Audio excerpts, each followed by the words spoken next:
What's up, everyone? What's going on? How you guys doing? Let me just check something real quick. Let's check the comment section. If you can hear the audio, let me know. Hit me with a 1. Let's wait for everybody else to get up in the air.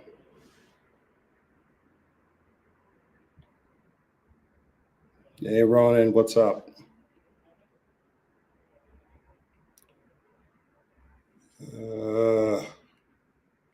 Kind of wait for everybody else to get up in here.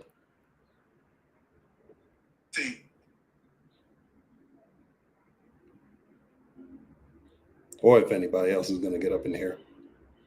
I know it's a Monday.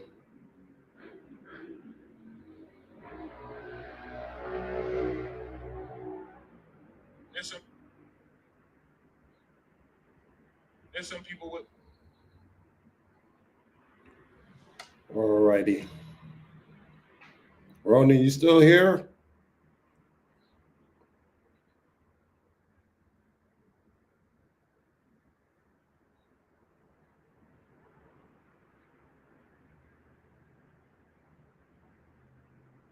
I'll give everybody a few more minutes.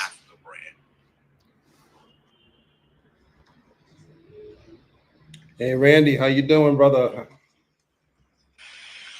What's going on? Glad you can make it. This is my first live of the first this new year.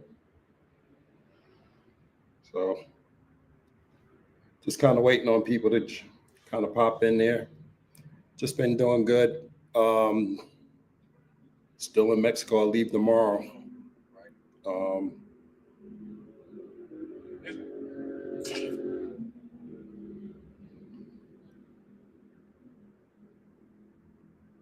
Gonna be leaving tomorrow.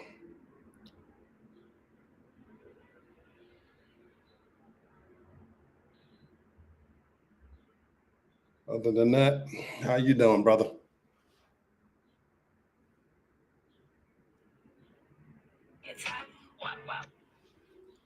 Just charging. Well, let me tell you about Mexico City before I drop the surprise while I'm down here.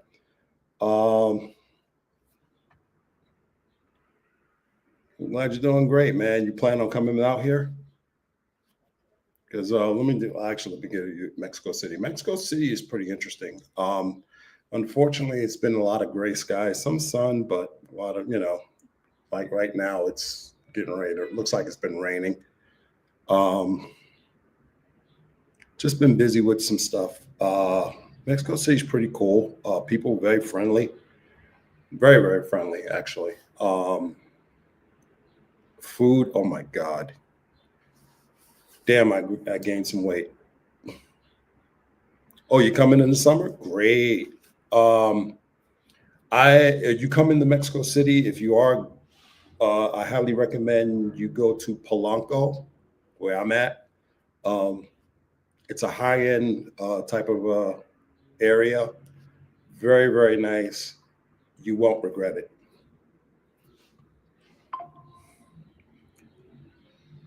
Pooh, man, you always screw me up with these letterings, man. Always screwing around with me with these letterings, brother. I'm glad you showed up, man. Polanco. I highly recommend everybody to go to Polanco. I know there's different areas. I haven't explored those areas. I know there's the area where the cathedral's at, where a lot of tourists is. That's a pretty good area, from what I've heard. I haven't been down there. I was gonna try to do that area, but I just stayed in Polanco because of the business I had to deal with. See, I was supposed to come here a little bit earlier, but my flight was getting delayed, and I didn't get in until like 5 o'clock, and I didn't get to my place till maybe about 6. And I'm already tired because I left work because my flight was originally at 9, so I got off at 6. Then I went straight to the airport, and then as I was in my Uber, told me, yeah, my flight's been delayed till 11. So I was like, okay, crap. So I decided to hang out in the lounge area. Then it got pushed back again and again. And then finally we managed to get off. And by the time I get down here, I'm like dead exhausted. So I jumped on a live real quick with True Prodigies live real quick to say a few words, and then um, bounce, went to sleep. Actually, knocked me the hell out. I was so goddamn tired. But I'm in Polanco, which is a high end area. Um, Beautiful place. It reminds me of Tel Aviv. I'm trying to think of the area, Tel Aviv, to be a little bit more specific. Um, More closer near to the beach area. It's like there's this walkway, tree line. Um, I really felt like I was back in Israel, and this was really really cool. So the food out here was great. They even got a strip out here that's like a Rodeo Drive. High end shopping. Louis Vuitton store, Rolex, all that stuff. Really cool environment. But not to keep you any further, um, I came out here to take care of some business, and the business is this that I am now. I'm just hiding it. This card. I now am a resident of Mexico. So, um, yeah, that's me. I am now officially a resident, well, a temp resident of Mexico, because the way the process is, well, let me tell you how the process starts. It started back in the States. I got the visa from my passport for my resident visa. I came down here to get the card. So I had 6 months to go do that. I was on month number 4. So I had a company, relocation company, help me out with the paperwork since I didn't know how to speak or read Spanish. So they helped me with that process and helped me with guiding me through this whole immigration thing. So I got the card today, and I am now kind of a Mexican national. So basically, that's what I came down here for. Flying out tomorrow, head back home. But yeah, I went to do this because I wanted to get residency in different countries. So this is just country number 1. I will be getting another residency in another country, preferably in Europe. And this is pretty much the mindset that I'm having right now, is to get residency, possibly setting up possibly dual citizenship with one of the countries, possibly setting up the retirement place where I'm going to retire. That's pretty much a game plan. So that's the strategy that I'm kind of doing right now, and I'm kind of emphasizing that a little bit with the channel now, is focusing on what countries I'm going to go to, because I'm kind of getting off this mindset of what passport bureaus are doing, because it's starting to become it's a shit show. And because I've been hearing a lot of stuff. Matter of fact, I just had lunch with Pablo Frescobar, who was in Mexico City. He left this morning. I had lunch with him yesterday, and we had a talk. And it's kind of bringing into the topic of what I wanted to talk about. It's like, this traveling thing ain't for everybody. It really ain't, because certain things that are like common sense, a lot of people just screw up. Like, who buys a one-way ticket for a 7-day vacation, and then they blow all their money, and now they're trying to figure out how to get back home. You always secure. That's who I've been checking with, bro. That's who I've been rocking with, man. That's who I've been rocking with.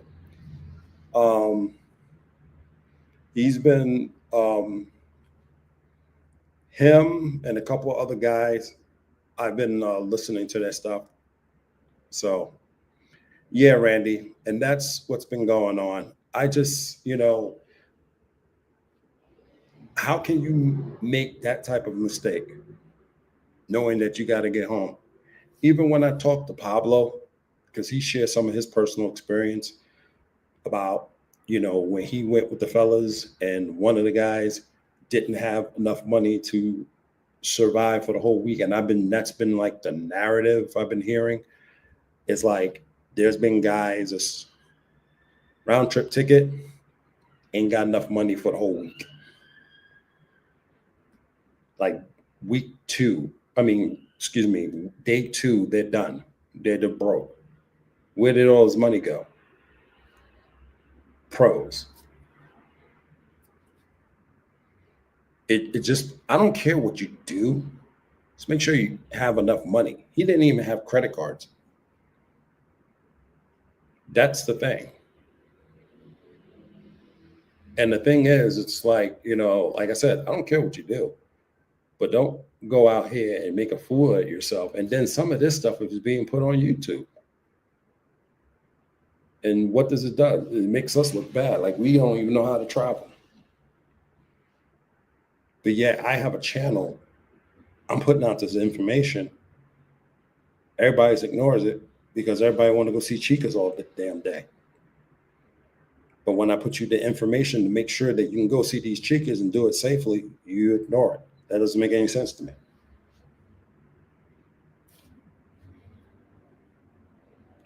So it just kills me with this whole traveling thing that guys are getting wrong about this whole thing, even moving overseas. A lot of people are not doing proper research on overseas, what's going on overseas. There's a whole political, social, and economic thing about moving overseas. Then people are not looking at, like Brazil.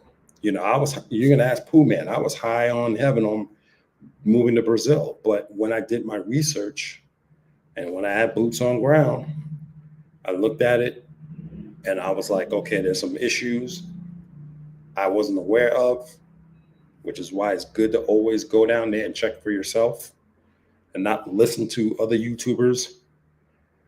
I came across some problems. One of them being that it was more of a buyer's market as far as homes and condos than it is a seller's market. And that's the problem. Suppose I didn't like Brazil anymore.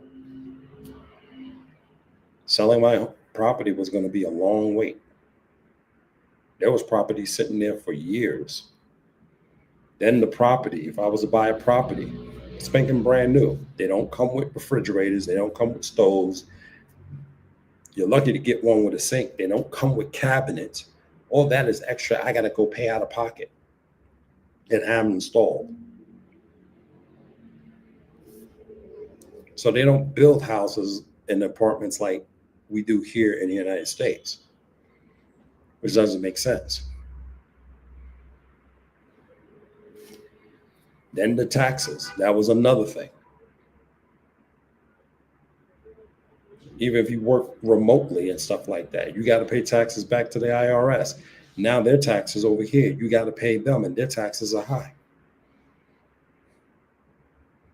So you ran in different issues. There's different problems and different issues, man. So I had to this is too much of a problem. Don't care what the US dollar is compared to the Brazilian reais. Doesn't make sense. Exactly, Pooh. It's different in every country. And then, another thing was like, okay, suppose I lost my iPhone or my iPhone gets stolen. To replace it, you know how much it's going to cost. It's going to cost double or triple the amount that I paid for in the United States when I'm overseas. So financially, it wasn't beneficial for me, regardless of how the dollar stretched. And then what jobs was I going to get over there that was going to financially pay me, even decent wage? So Brazil was out. Colombia, oh no, don't even mention what you do for a living and how much you make, because you become a target. Those are things you have to worry about. And I'm not saying those places are completely bad. This was more when I talk about Brazil, I was mostly focusing on Rio de Janeiro area. I don't know about the northern portion of the country. So those are things I had to look at and make decisions about. So when I research things now, I'm a little bit more diligent. Now, even though I got this um, temporary residency here in Mexico, I'm still hesitant, so to speak. I'm not saying I'm moving or getting a condo here or anything like that, because I don't know. I still got a lot of research, but this is what we call it. The way I went about it is more of a paper residency. I don't have to live here to have this residency. I can just pop in and out once in a while, but it's a back pocket residency to have. That's pretty cool. In other countries, you're gonna have to. They require you at times. You have to live there? So, and there's not a lot of countries that allow you to have just paper residency. And as you can see how I'm talking, I've been doing a lot of my research on this stuff. So yeah, Nomad Capitalist, Nomad Elite, all those guys. I've been researching all that stuff. So those are things, if you're gonna do some moving overseas, those are things you got to do, man. That's got to be part of the plan.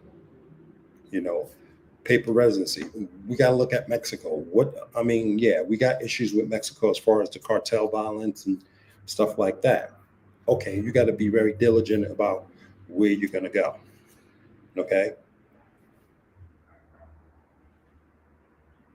But what do Mexico have that's beneficial? Well, first of all, traveling to Mexico, if you're in the border states like California, Arizona, New Mexico, or Texas, or even,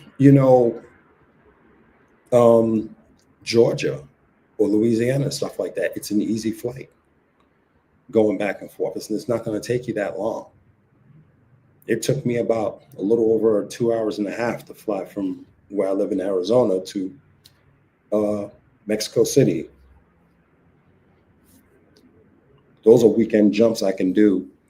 So if I want to have a relationship with somebody, I can go fly back and forth, back and forth, back and forth. Easy peasy. And I'll tell you, built like that whole built like a Mexican thing, what I saw some nice women out here. Nice looking women out here. I'm not gonna lie. May not be better than Brazil or Colombia, but pretty nice looking women out here. Even the women, even the lady that helped me out, being older, like, yeah, I'll do it. So a lot of these women out here are very family oriented, very sophisticated. So yeah, I'll get them in about the range of between 5 and 8. They're about between 5 and 8. So, um, yeah, Mexico, I would definitely.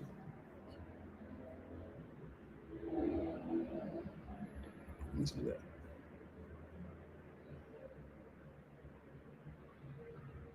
Can you get into Mexico with an enhanced license? Can't you, like Canada?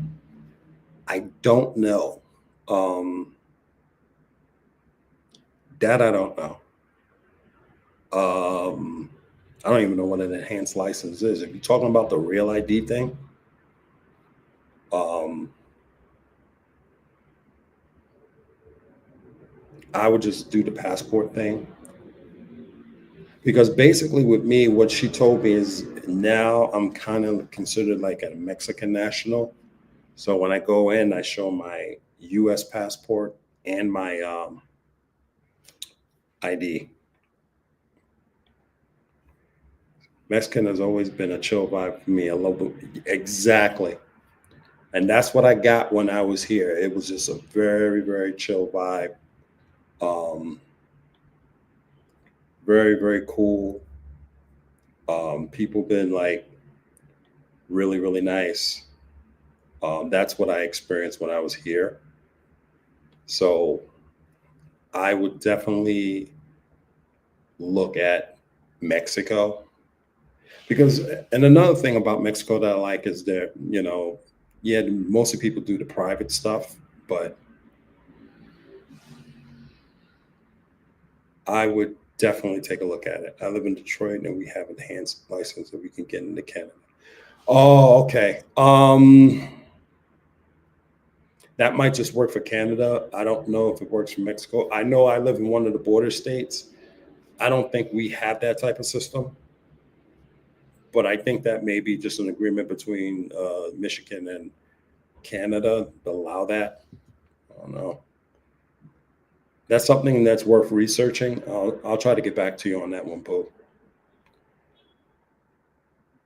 Not yeah, not a show just as you can't get away with just a driver's license, but yeah. And I'm gonna say this, I will give his domestic policies right now a B, but his foreign policies is definitely an F, you know. Hey JD, let me show you something. Because I know some of you guys just came in and you want to know what's going on, why I'm in Mexico City. Um,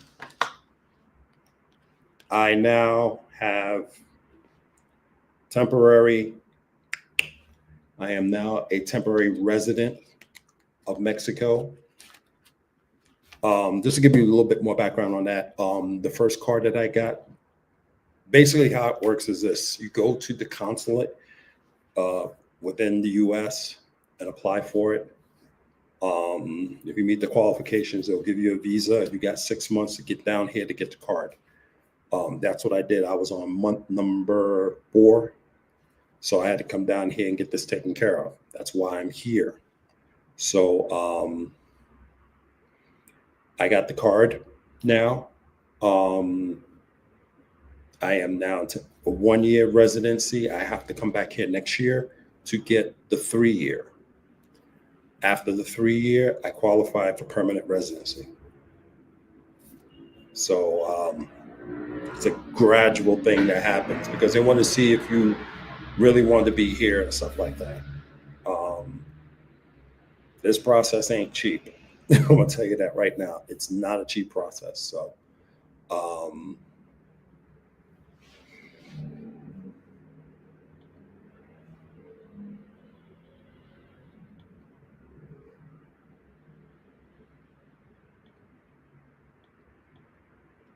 but as far as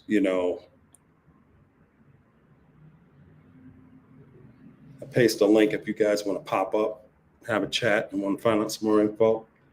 Thank you, JD. Um, if you guys want to pop up and chit chat, more than welcome to.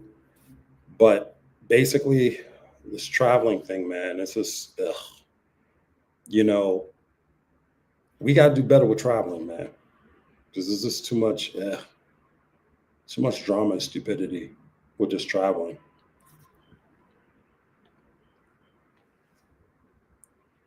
Real quick fight too.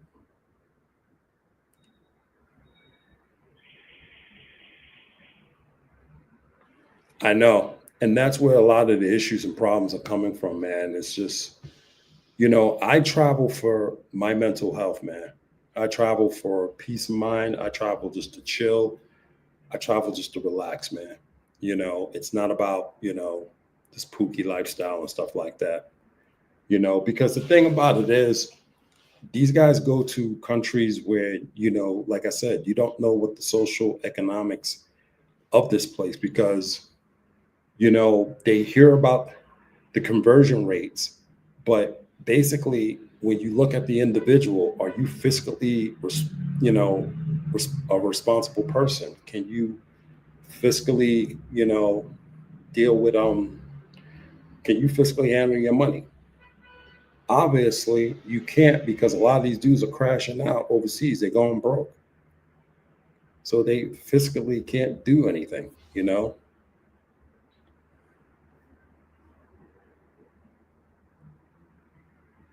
I just did a quick Google search.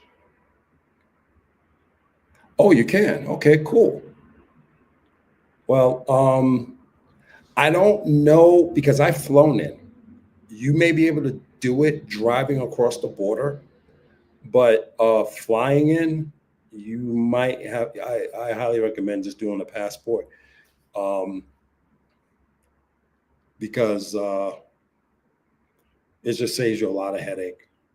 So go get the passport and just fly in, just to save you the headache. You're going to be coming in through air anyway, so there's going to be some restrictions on that. I know, for like us in the border states, it may be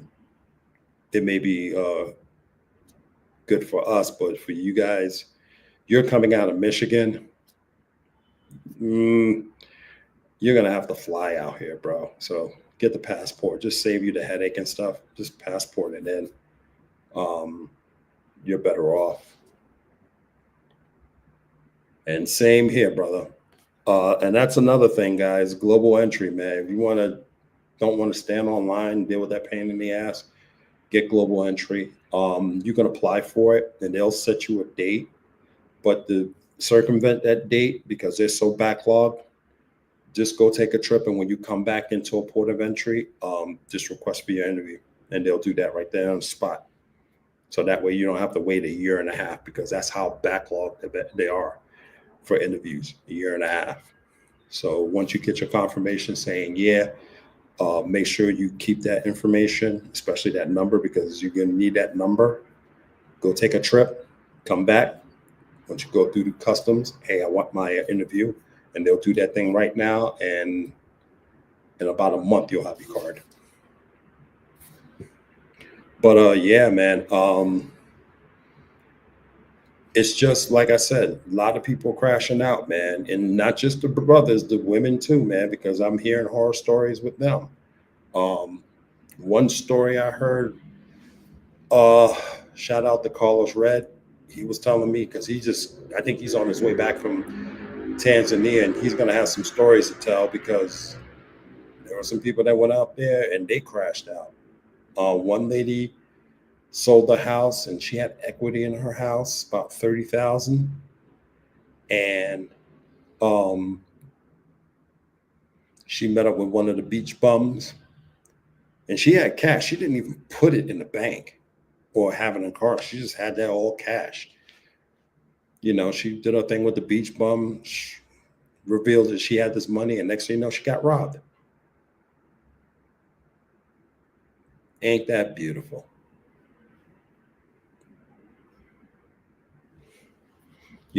This is, like I said, all this is getting stupid, man, with this traveling. It's like how I travel strictly, basically, like I said, I plan out my trip. Now, this trip was a little bit pricey because I got the ticket at the last minute because I wanted to hurry up and get this process done. Um,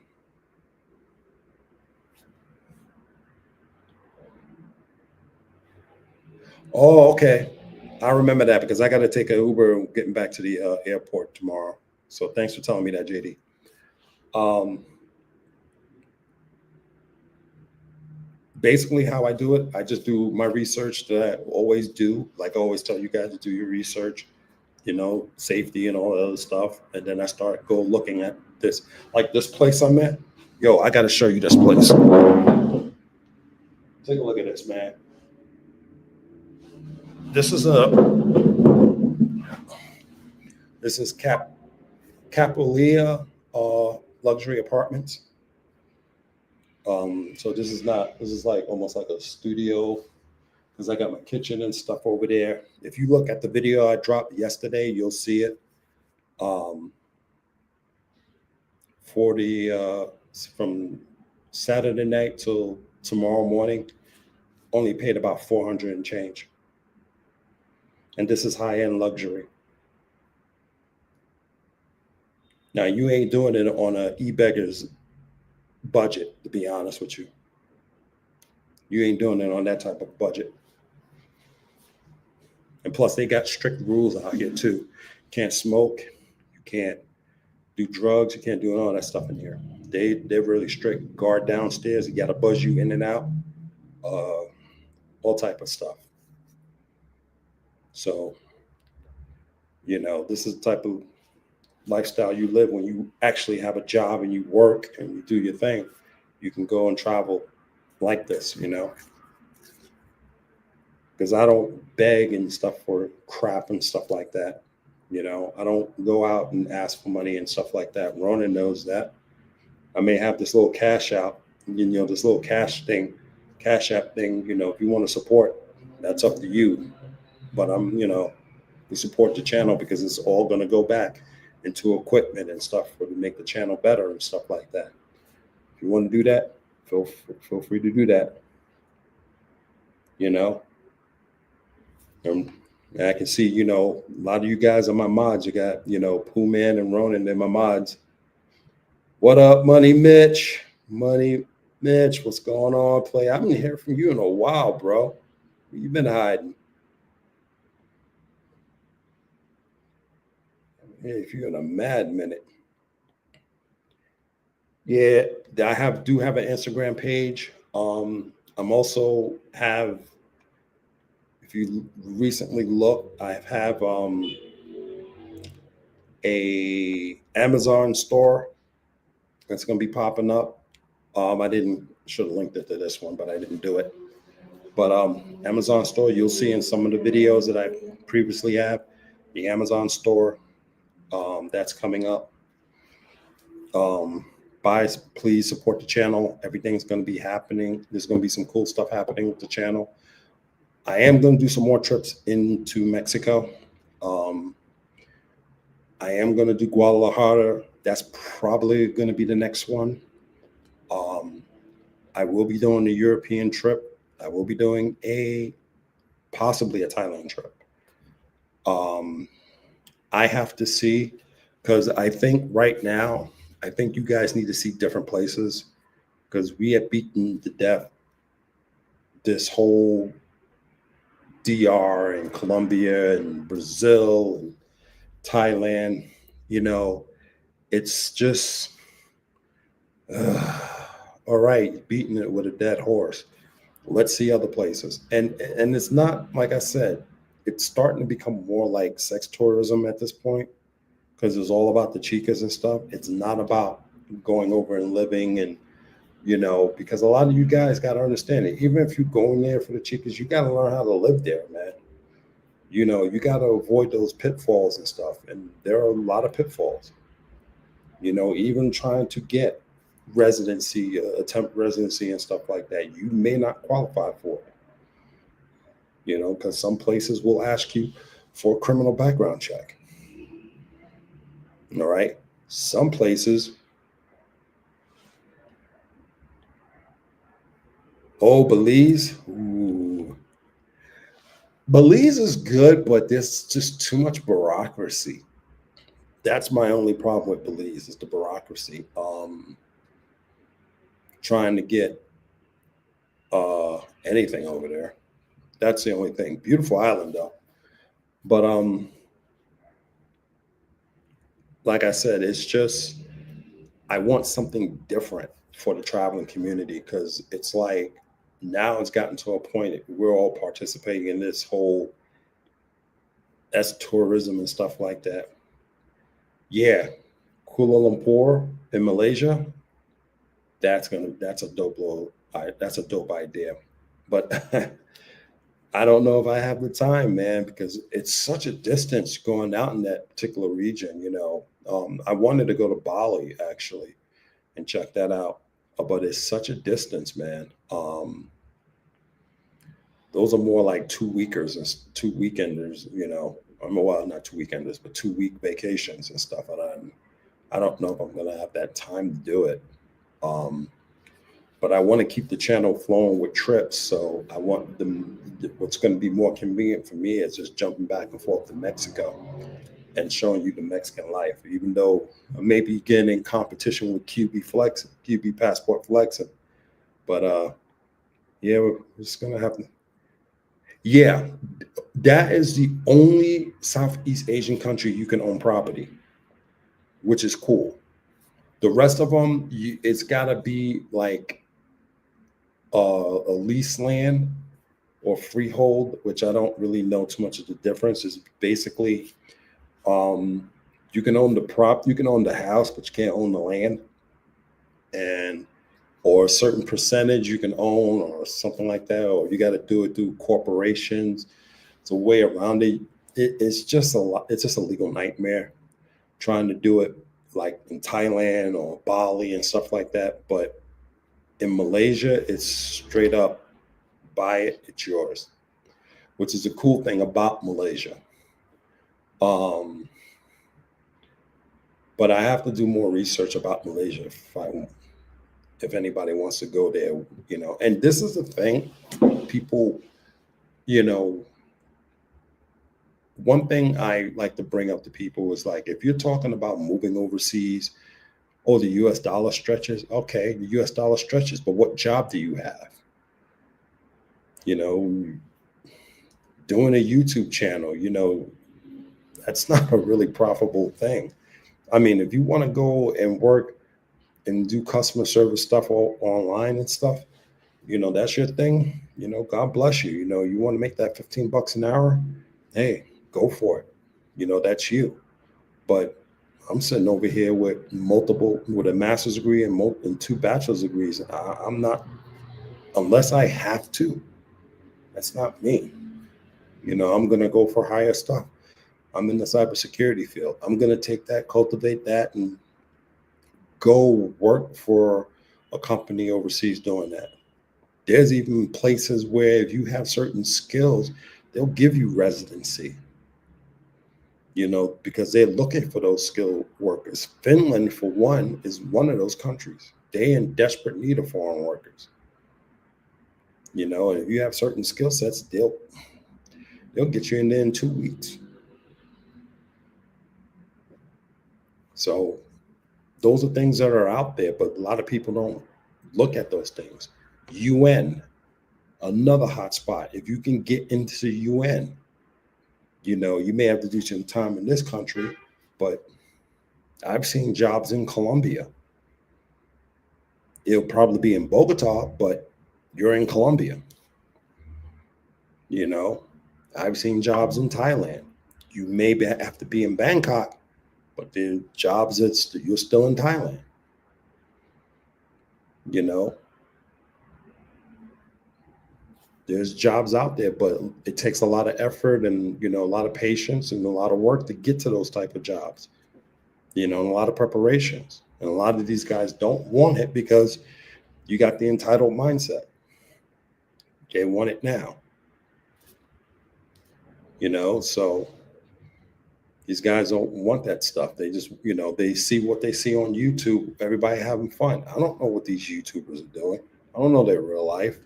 They're sitting over here flexing like everything's Humpty Dory. Yeah, come down. These women will treat you like kings and this, and that. Well, how much you're making? You don't know the real story behind these YouTubers. I don't. I'm being honest. And I'm not ragging on any particular YouTuber or anything like that. You know, God bless them. But a lot of these guys flexing and stuff like that. Oh, look at the girls and this and that. A lot of these dudes are hiring pros. I'm being real.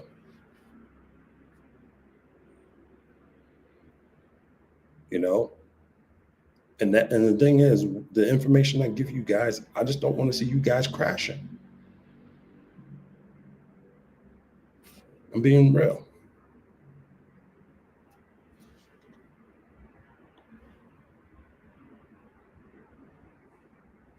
Hey, Rolando, what's going on, man? Long time no see, brother. Yeah, I hear you, bro. I mean,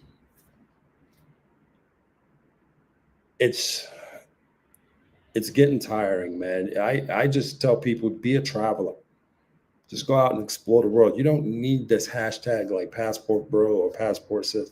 Just go out and travel, have fun, enjoy life. If you want to meet that girl and stuff, you got to set yourself and be in that particular social circle. A lot of these guys aren't. It's chasing pros and stuff like that. Oh, Mr. Fleming decided to show up.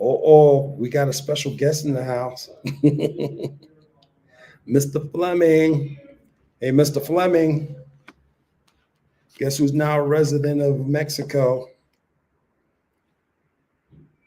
Got the resident card now for 1 year. So, yeah. Yeah, brother. I mean, it's just, let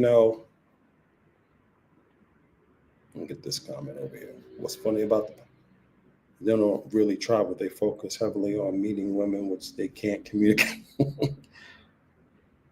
Well, Lux Travels, you got a great point on that. And it is.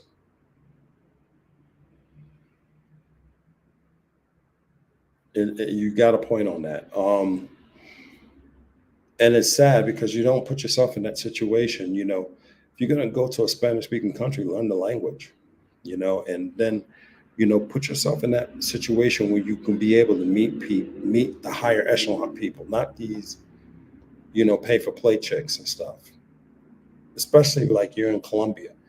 If you're messing around with that stuff, it ain't nothing but trouble. But they do it anyway. And they think they're living some type of a lifestyle, like they're balling and stuff like that. I still got guys going up, dressing up, gold and stuff, looking all pretty and stuff like that. And they dudes trying to snatch the, chain off their neck, getting robbed. It's like, haven't you learned anything? Still doing it. Thanks, Jay. But this is just for like 1 year. I got to come back. I'm gonna start setting the ball rolling in December to get the 3 year card, and then after the 3 year, I qualify for permanent residency. Because basically, Jay, what I'm doing is collecting residency in different countries. So I have a little bit of flexibility if I wanted to make it permanent. Just getting paper residency. So that way, if I want to make a particular country permanent, I can do that. Um, I'm not moving to Mexico or anything like that, but it does help me when traveling to that country. Um,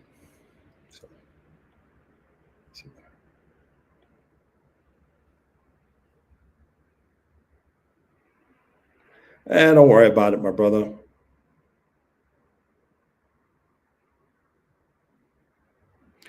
Rio, since I just came from Rio in last year, I will tell you Rio.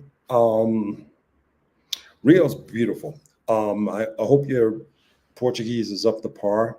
The people were very friendly. Um, I wouldn't go there seeking women for a relationship, though. That's not a great place to do it. You're better off going either more inland or north. That was an advice that was given to me. Um, Rio and Sao Paulo is more play girl types, girls just for play. Relationship wise, that's not going to be the spot for you. Um, beautiful, beautiful country, beautiful beach. Food is pretty cool. Great vibe down there, especially the night scene. I will definitely for if you want to go check it out, I definitely recommend it. But don't put your hopes on finding Mrs. or any girlfriend down there. That is not the place. Um, people, it is.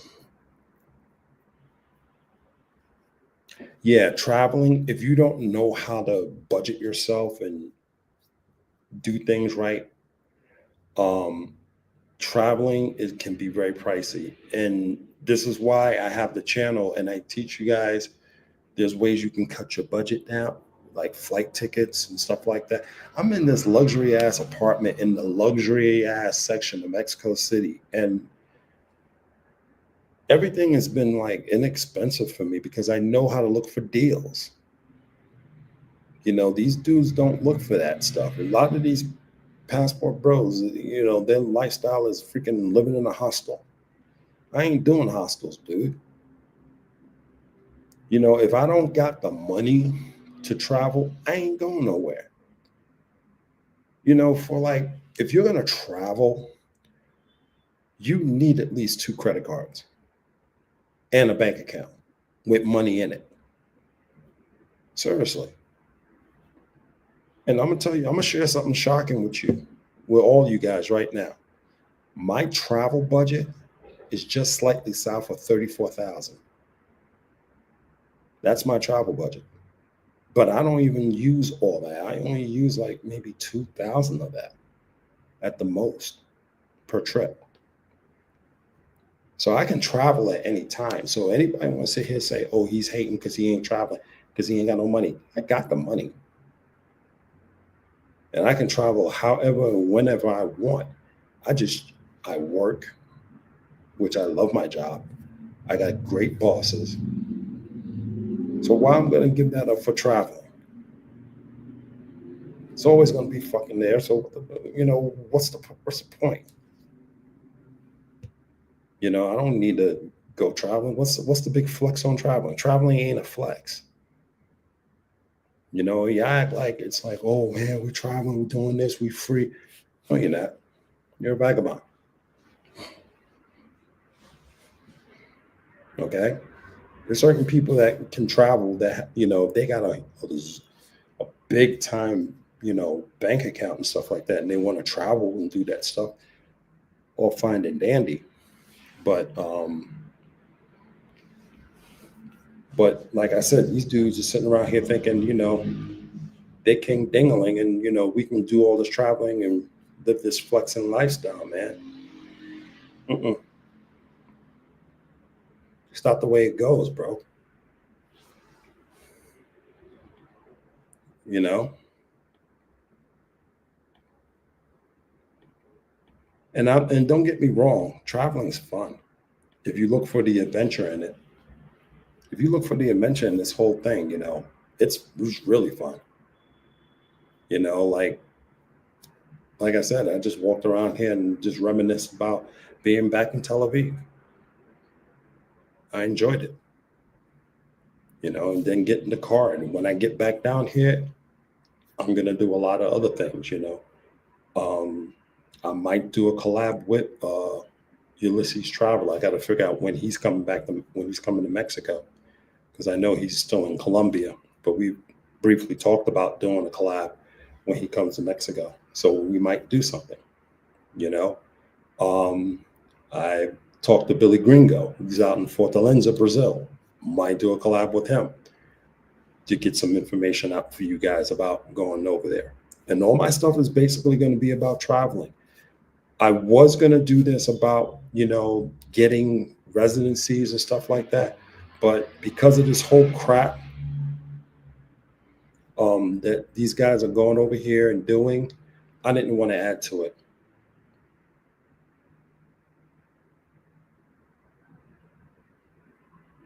Oh, that one? Yeah. Okay. Um, my thoughts on that, I just look at it as a business. Um, um, I know that Skylar does those parties and stuff like that. Um, to him, to me, it's a business thing. I get what you're coming from. Um, and that's the whole thing with this whole travel thing. Everybody thinks, they flexing and flossing and stuff. And I'm not talking about this particular situation, but guys are actually doing that, flying on Wayfair Airlines, thinking they all that in a bag of chips. And you know, yeah, we got all these, all this other stuff going on. It's like, Jesus Christ, guys. I mean, everybody's sitting here bawling, thinking that, it's just crazy to me. That's, it's this, I don't know. I don't even know how to answer it anymore, man. I just, let them live in their fantasy. And that just answers the whole thing. It's like, is Passport Bros selling a dream? And the answer is yes. Because, it's not, it's not the reality.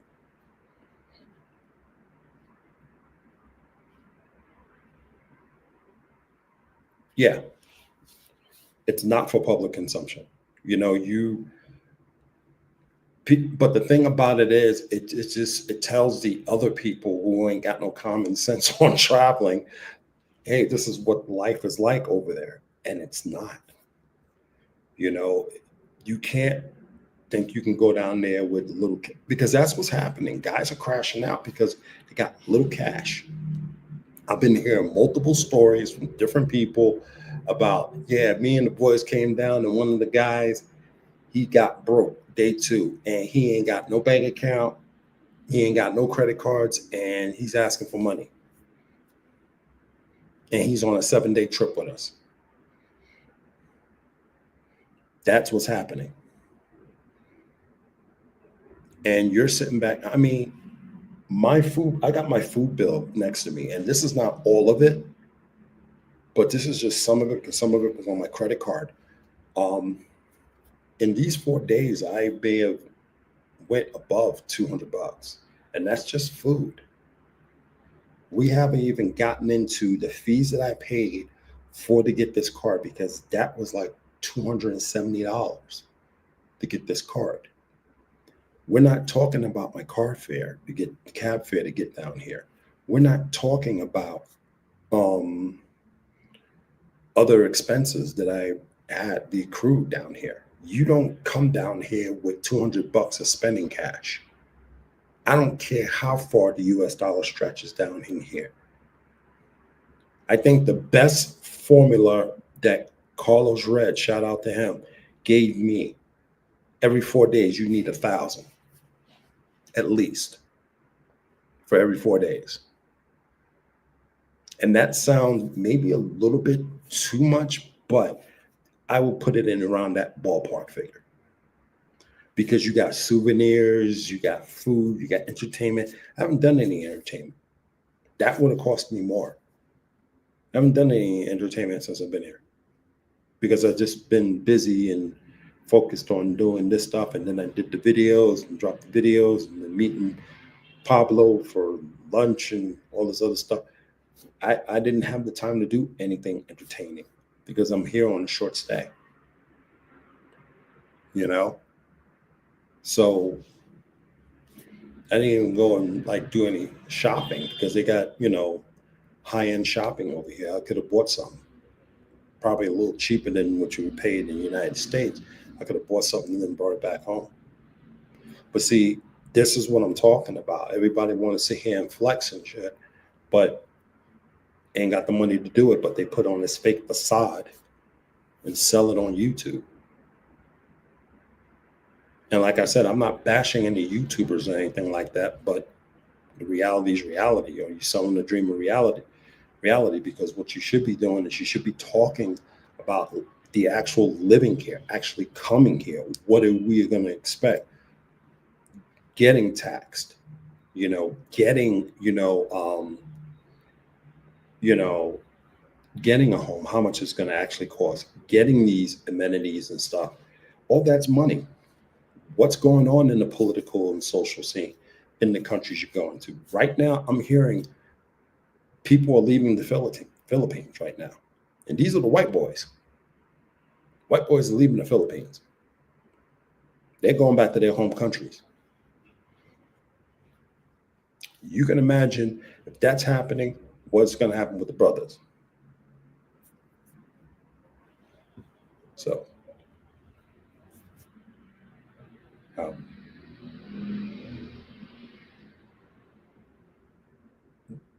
It's yeah, I get you. I get you on that, Lux.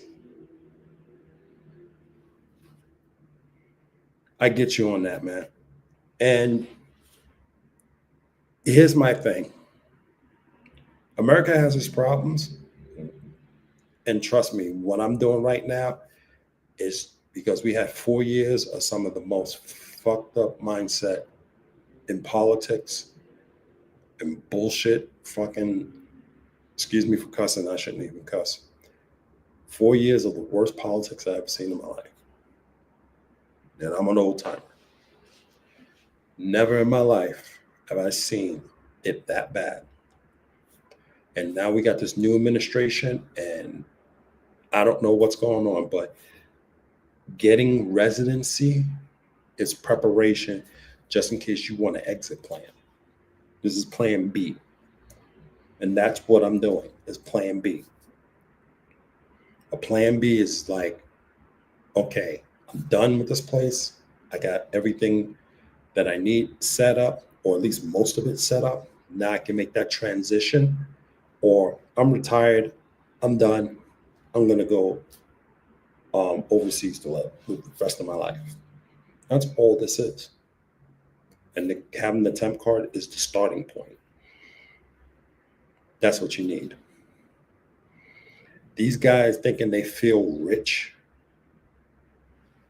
It's a false mentality. You're not. You have to. How you gonna feel rich if you're not fiscally capable of your finances and stuff? You know what I'm saying? And I don't know what their financial situation is, to be honest with you. Um, and that's the problem. You're feeling stuff and not actually are. You know. I'm glad, and there's nothing wrong with being an expat. It really isn't. And I'm not downing it, and I'm not downing people for doing it. Just do it the right way. I mean, if you don't like this president, or you don't hate the politics, or you tired of all the crap that's going on, and you want to bounce, bounce. Even President Trump has said, if you want to leave, leave. If you want to come back, that's fine too. That's cool. That's you. But what I'm saying to y'all is this: do it the right way. Running because of women ain't the right way. You, like I said, I wasn't going to curse, but I'm going to have to say it to you like this. It's something my mama always told me: a bottle of whiskey and a piece of pussy will bring a man down any day of the week. You go ask any politician that was in any sex scandal. Ask any celebrity that was in any sex scandal involving a woman and see what happened. And they'll tell you, yeah, it brought me down. I ain't lying.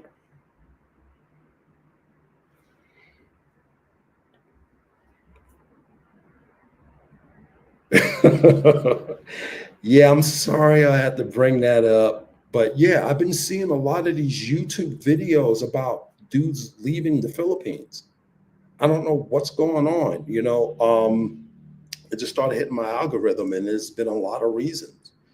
Um, I don't know, maybe you may fare better than that, but you know, hopefully if you're not one of those people. It's just you really have to be cautious about who you're dealing with, um, your situations and stuff, because things are happening, especially in that particular part of the world. It's like you're dealing with a lot of scams because they see American ATM machine.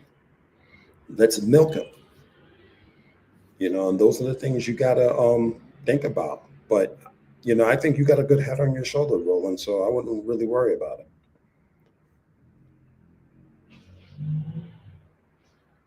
There you go. There's nothing wrong with retiring overseas. Long and see, when you look at this whole thing, it would really work best for those that are retired that has 401k, pensions, you know, things like that. If you know how to spend your money right. Because I got told from a source that one dude worked 20 years, had 400k from his 401k savings and stuff. Lost it all in Thailand. He is now homeless. 400,000. That's 20 years, 25 years of his savings from his job gone. Because when you go out there, and this is where a lot of people don't understand. He didn't even buy even a condo for himself or to make more business. I don't know specifically how, Pooh. I wasn't given those details, but that's what something that got passed on to me. But people talk about doing this whole, yeah, I'm gonna be a digital nomad in Colombia or Brazil or Thailand. That takes discipline. Because you're in the world of distractions. The partying, the women, all that is distractions. You got to work extra hard to make money and to keep those clients and develop new clients. The best way to do it is you develop your clients when you're here in the United States and you have enough of it, enough flow of money, enough flow of clients that you can actually pick up and go do it. But see, everybody's so anxious because they see these YouTube videos, they want to actually go out and do it without building that clientele. And that's where a lot of people fail. It takes a lot of discipline to do digital nomad in the midst of distractions. It really does. Or even online work. Because you're going to be distracted 24/7. Even doing it remote. Let's say hypothetically you're doing cybersecurity overseas, working for a US company. When you know what happens, guess what? Your whole life stops because you're dealing with that incident. And with those incidents, you're going to be dealing with FBI, you're going to deal with all these other people. You got to be on that phone. You got to be on the phone with the client, all this other stuff. There is like, let's do this later. No, you deal with that now. You're going to be putting hours in. That's a reality. When you're dealing with any type of remote stuff, when you got work to do, you're going to do it. And you better pray to God that internet connection works. Because that's another problem of working overseas. So these guys think they can get over like rope and get all these jobs and everything is smooth. There's a lot of obstacles you're going to be dealing with working overseas.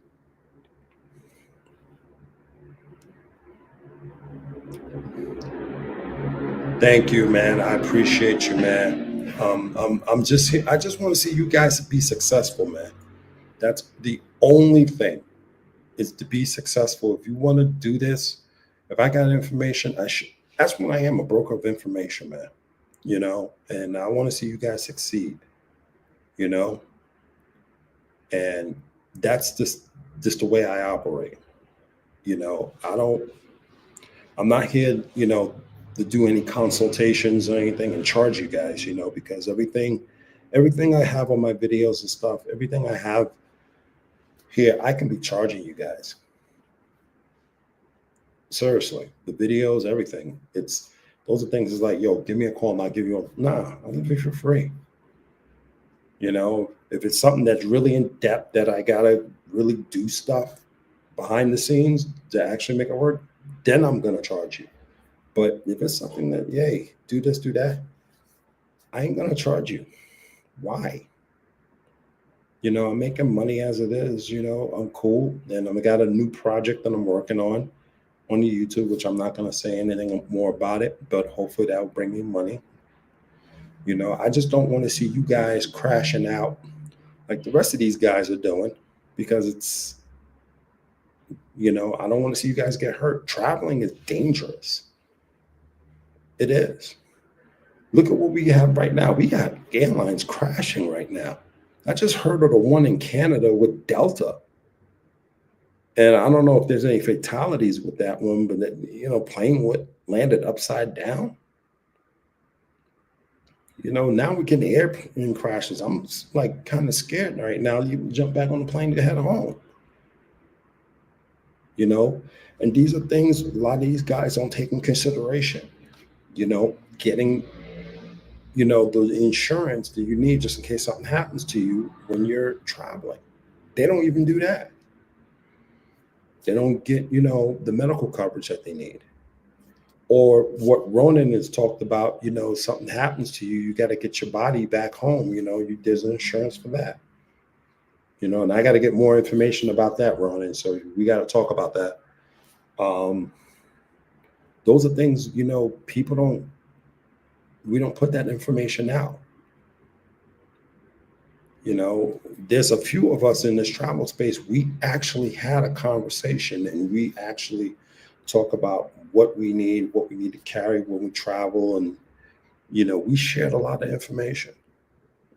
But, there's, we got to get more in this community of actual travelers that share that information so we can get cheaper tickets, cheaper hotels, like where I'm at, living. I'm dead serious. Go look at the video that I just dropped yesterday. You will see the inside of this place that I'm staying at, and you'll be like, "Damn!" You be, it's absolutely gorgeous, and it gave me the feel like I'd never been to Bali, but it just gave me that feel that I was in Bali, and that's the stuff I push out for you guys. You know, you got dudes funding vacations for other dudes that go to do S tourism. But I put out an Amazon, stores. You guys can buy stuff using my code so I can make some money and, no one's doing anything. It just sucks doing this travel thing, and I want to make sure I help you guys be successful because the stuff that I travel with, very useful. I'm not going to just say put stuff on my Amazon store and just say, hey, go get this. A lot of this stuff is super useful. Like my travel bags and some of the equipment that I have, man, it's just awesome. Reparation coverage. Yeah. Y'all may want to start looking into this just in case. Please do that. I am going to look into this as well because the world's getting dangerous, man. This whole thing that's going on with Israel, it's getting dangerous. And there's going to be a time, yeah, you may be on vacation and something that's going to happen.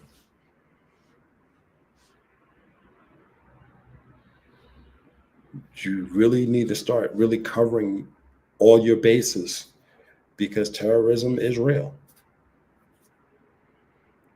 Things can happen. It's real. We have had one gentleman who was in Chile just taking photographs, and look what happened to him. We got people getting drugged in Colombia and expiring.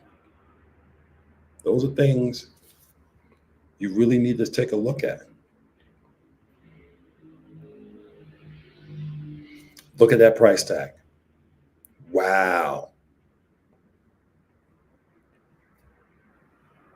20 to 70K to bring your body home. Do your family have that type of cash to do that?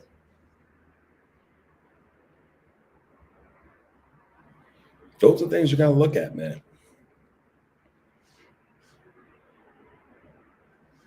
Especially if you guys are seriously thinking about doing a lot of traveling like myself, I have to look at that. Now I have to add that into my budget is getting that type of insurance if I'm going to continue doing traveling. I never know the cost of that was going to be that much.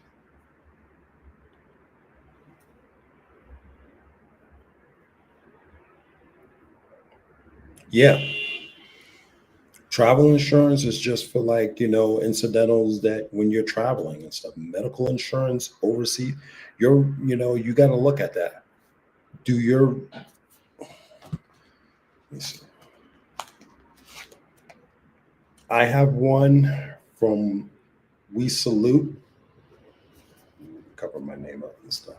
This is We Salute. This is for the military. I have global medical evacuation, VIP medical assistance, VIP personal assistance. I pay a fee. I pay a yearly fee for that. They give me my coverage, just in case if anything happens to me overseas. Medically, I call them up. And just to give you an example, this is one of the products I sell, on my Amazon store. There's a little thing, and it holds my passports, it holds cards, important cards that I have. I have my global entry in here. I have my new temp resident card. I have this is for my travel stuff. Everything's convenient. I even got different cash from different countries that I can pull out. If I got extra cash that I didn't spend, I save it for the next time I travel in that country. All this in a wallet. I just keep it down in here. So when next time I go, if you go to one of my videos, I think my last 2 videos or 3 videos, if you look for the Amazon store, matter of fact, after this video is done, I'm going to post it in here in the description. I'll just do an edit and I'll post that in there. The Amazon store, go in there and you'll find this wallet. This is great. And also it has this little button. This button is basically a holder for your AirTag, because it's the AirTag. So just in case if you lose it, you can track it. So, and this is the stuff I do. This is the information I give you guys. But nobody wants to listen to that stuff because they want to go see Chicas all freaking day.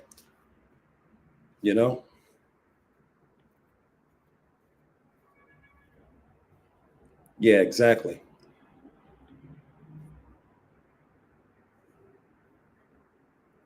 Yeah, like I said, I'm going to redo this. I'm going to redo because I forgot to put it in the description.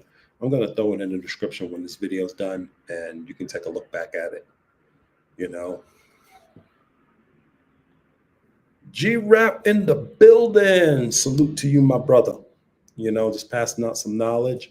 And also, since you just came in, I am now a temporary resident of Mexico.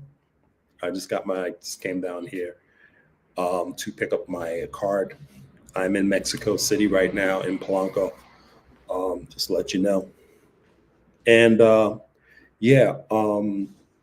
these are things that other channels ain't teaching, and these are things that's going to make you a safer person, because when ish happens. And what I would also do, for every time you're going out, I would make a little card and slip it in here. And in that card, I would have the information of the consulate. Just a little, nothing fancy, just a little index card. Take it right down the consulate, where the consulate phone number and all that stuff, or where you travel, and just stick it in there every time you go on a trip. Where's the nearest consulate? Thank you, Pooh Man. That's it. Uh-oh. My man, my brother. What's going on, man? I'm sorry, I'm just setting up the background. Y'all done caught me on the background shit. But anyway, what's going on, Passport Blueprint, man? Thank you, brother, for coming up. And hey, when you start talking about topics like this, you to talk more about when you start talking about topics like this, I definitely want to get on and help out. Yeah, if you can talk more about that insurance, I greatly Yeah. appreciate it because you know more about it. So you guys spoke on, travel insurance or incidental, something happening, your plane gets canceled, things like that. You have travel insurance. But you also need medical insurance to go along with that. And medical insurance is not like you pay for here. You rent it by the day or by the month or however long you're going to take your trip. So where you might have a premium here in the United States for $200 or $300 a month for insurance, regular insurance, overseas you're renting it pennies on the dollar.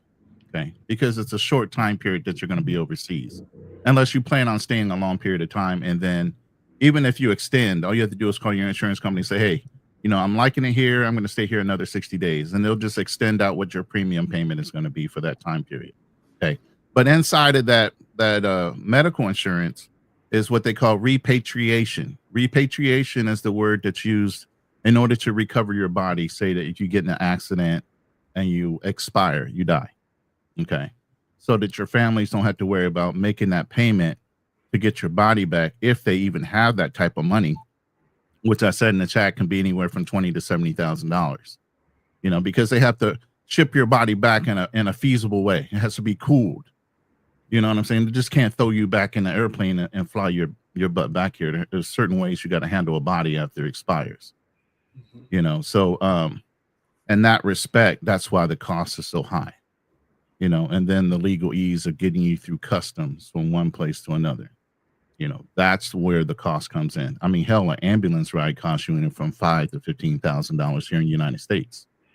So think of, 20 to 70 is not a bad deal to fly you back anywhere in the world, depending on where you're at.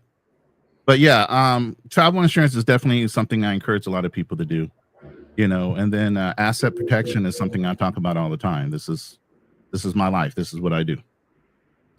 You know what I mean?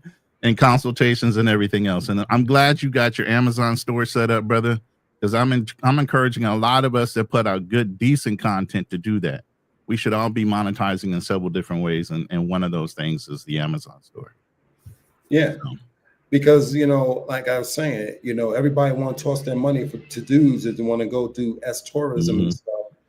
And ain't get no benefit out of it. I mean, why don't you toss some money and go buy something over here that you're going to use anyway, but yet and still kick back to a guy that's going to be helping you out and giving you positive information on your travels. So, absolutely. This is on there. I have a, I can't really show. Let me see if I can show. It's got a whole bunch of crap on it. I got this for all my cables and stuff. Yeah. And even something that small like that, I have something on mine. It's a small lock box. Yeah. It has a cable lock to it, and you can lock it and secure it around anything on your Airbnb. Even if you use your safe, sometimes that safe isn't necessarily the best thing you can put it in. You have a double layer type of protection. Say you're at a pool at a resort and you want to go jump in the pool. Now you're worried about somebody snatching your shit. You can use a lockbox that's portable, and you can take it outside to the pool and lock your valuables in it while you're in the pool and not have to worry about it getting snatched and walked away. You know what I mean? So little things like that, the AirPods that you brought up, people don't think of the little things, and it's the little things that actually help you out the most. Your RFID wallet, things like that, so you can't get your card scanned. Chargeable little unit right there that's portable chargeable. Charger. Just folds up. I mean, hell, even the plugins, universal plugins, or whatever country you're going into. People forget about that. Your plug doesn't work everywhere you go. Exactly. And those are things, I keep in this little bag and stuff like that, just so I know I have a plug-in wherever I go, even though it caught me off guard because I got the wrong plug-in for this one, because they do use the US plugins here in Mexico, but I had the other ones that I use for Europe. But I'm just charging everything off my, I have a little port that attached to the computer, so it's charging up everything. So lucky me, I kind of bit the bullet on that one. I mean, if you don't mind, if people have questions for me, they can ask me. I don't mind. Yeah, if you guys got questions, man, ask Ronan. When it comes to medical or different things like that, I can help them, Yeah, if you guys got questions for Ronan, please, and, by all means, you can throw those questions out there. you want to join, jump on here, and I just do the link again. Feel free to jump on in. We're all here to throw ideas. We're all here to have a conversation. Because we're all traveling. We all want to be expats. Well, here's the thing: there's a difference between a military veteran traveler, and just a veteran traveler, and somebody not necessarily trying to get over, but somebody that's fully monetized and not trying to help at all. I'll help to a point, but if you're going to occupy my time, then yeah, I'm going to charge you. But I'll give you basic information for you to dig a little bit deeper for yourself. Obviously, veterans, we want to encourage people to travel. We want you to go and explore the world because you have a better appreciation for what you have here in the United States. When you do those things. Why carry a heavy lockbox with you? Travel light is the way to go, right? Well, we're not carrying it. No, it's very lightweight. It's a very lightweight lockbox, but it's hard to get into.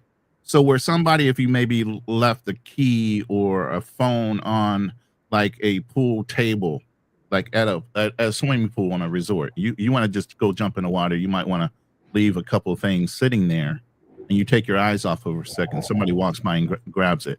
It's a little case that looks almost like the thing he had all his cables in. Very lightweight. Out of Kevlar. It's made out of a very heavy, lightweight material, but it also comes with a cable that you can lock around a table footing or something like that they can't just walk away with it. You get what I'm saying? You just lock it up temporarily, and you go in and have a good time in the pool, and know that your shit's not going to get taken while you're distracted. It's nothing heavy though, JD. It's something very lightweight. That it's not going to add weight to your suitcase because now you got to worry about luggage weight now. Even in your carry-on, they're going to start looking at that too. Yeah, and those things are, like I said, some of them are made like a Kevlar material, and they're very light, and they're very durable and very strong, hard to get into. One of the top travel insurances you can look at is Geo Blue, which is basically Blue Cross Blue Shield here in America. Geo Blue is one of the top ones I recommend. I have another company that's wanting me to sponsor or wants to sponsor me, and I'm working on looking at their insurance before I recommend it. But the biggest thing about travel insurance is looking at the coverage levels. A lot of travel insurance won't cover pre-existing conditions. Okay, they'll only cover the issues that you develop while you're already gone. Okay, so pre-existing conditions don't count. And then, so you have to look at the T's and C's. You have to look at what it's going to give you, how much coverage, because travel insurance also have limits. They're not unlimited like here in the United States because of the ACA, where they don't have ceilings anymore. They're unlimited. Travel insurance does have a limit, could be $250, $1 million, depends. And that also drives the premium. These guys are in it for the money now. Don't think they're not. But it is cost effective to do it because that what if is a huge what if. If something happens, which I can tell you as an insurance agent and as somebody who's been in the insurance field for a long time, most people do the most ridiculous things when they're on travel and very relaxed about what they're doing. Things you normally don't do in a day, you're going to do while you're on vacation. Yeah. And there's some places, some countries, they won't treat you unless you have cash ready. Nope. They won't treat you. They won't do anything. And here's a lot of the travel insurance also comes with the concierge. You don't speak the language, they'll put somebody on the phone and speak the language for you. You have closest kin, they can fly a closest kin over to you. Say you break a leg and you're unable to be mobilized to travel. They can fly somebody to wherever you are in the world until you're able to be flown back, and then they fly you both back. That's also in the insurance. You don't have to be there by yourself. Those are coverages that mean something to certain people while they travel. Mm-hmm. Yeah, I didn't even know about the concierge thing. Because sometimes you aren't going to be able to read the language, let alone speak it, and then you got to fill out all this complicated paperwork in order to get taken into the hospital. And with that insurance, they can just get put on the phone with the concierge of any speaking language and get you settled into the coverages that you have for yourself while you're being treated. You don't have to do anything besides sign the final paperwork after those two individuals get done talking. Yeah. which I'm guilty of the not knowing the language because I just came down here. Well, we all are. Very little Spanish. Very little Spanish. Nobody's fluent, and that's why I got these things. You know what I'm saying? These Oh little no, I whipped out Google Translate at times and stuff like that. But when I was in the immigration office, I couldn't to whip tell out you the truth, ChatGPT is very good on real-time translation, and it actually speaks back to the person in that language. Yeah. So, like, my girlfriend speaks Ilocano in the Philippines, so I can say something, and she speaks English too. But I was messing around with it so I can communicate with her parents and some of her family members that might be a little sketchy on English. But yeah, I could speak something in real time, and it automatically translates to in Ilocano over the speaker real time. And whatever they say back, it's smart enough to automatically translate it back in English. And that's in ChatGPT Plus, the one that you pay for. So yeah. And I'm gonna be hitting that Spanish really, really hard when I get back home, because I'll be doing some more trips down to Mexico, and I might go and do a trip to Costa Rica as well. But like all I said, very nice places. Yeah. Yeah, very nice places, guys. But you know, like I said, if you plan on doing trips, you know, start learning those languages. Matter of fact, I got a potential opportunity, and this is where I got to go into polyglot mode now. Potential opportunity came up during a live because someone from my past popped up, my old first sergeant, and he got some connections out in Eastern Europe. Oh, I can imagine a lot of things going on here in the next 4 years of developments and openings at certain locations, and you know, where you might be able to slide right in with your security background and your overall background, period. You know what I mean? And that's when I talk about these residency stuff, you know, that's going to be the thing now. Yeah. Sooner or later, you know, you may want to get one of those and have that, you know, because like I said, these are just like pocket residencies, man. I mean, I don't have to live here to have this residency. I just have it. Yeah. I'll be getting one in the Philippines. It's called the SRRV. Yeah.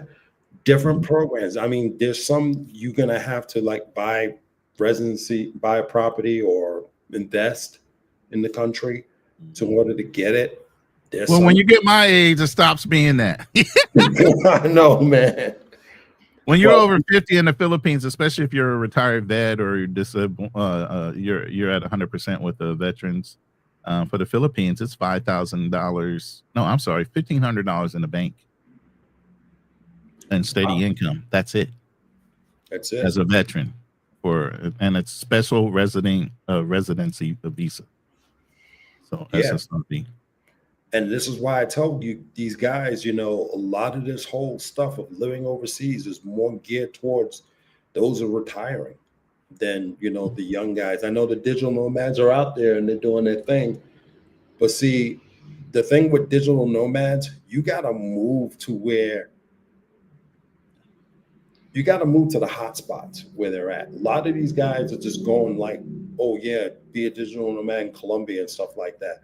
Colombia is starting to phase out, you know, starting to fizzle. You got to go and network with other people so you can know how to make more money. You're going to places just to go there for the chicas. If you go in there just for the chicas, you're going to fail. Yeah. You are going to fail big time. If you're not going to the new hot spots where everybody's going, like Bulgaria and Bali, and I'm starting to hear Morocco starting to kick it, Mexico starting to kick it right now. Matter of fact, when I was at the immigration office, dude, I saw Indian, I saw Chinese, the Mormons were in the house. I saw people from Spain, and those women, some of those women, oh man. I mean, it's the Wild Wild South, West. Instead of the West, it's the Wild Wild South in Mexico right now. There's still a lot of undeveloped land there.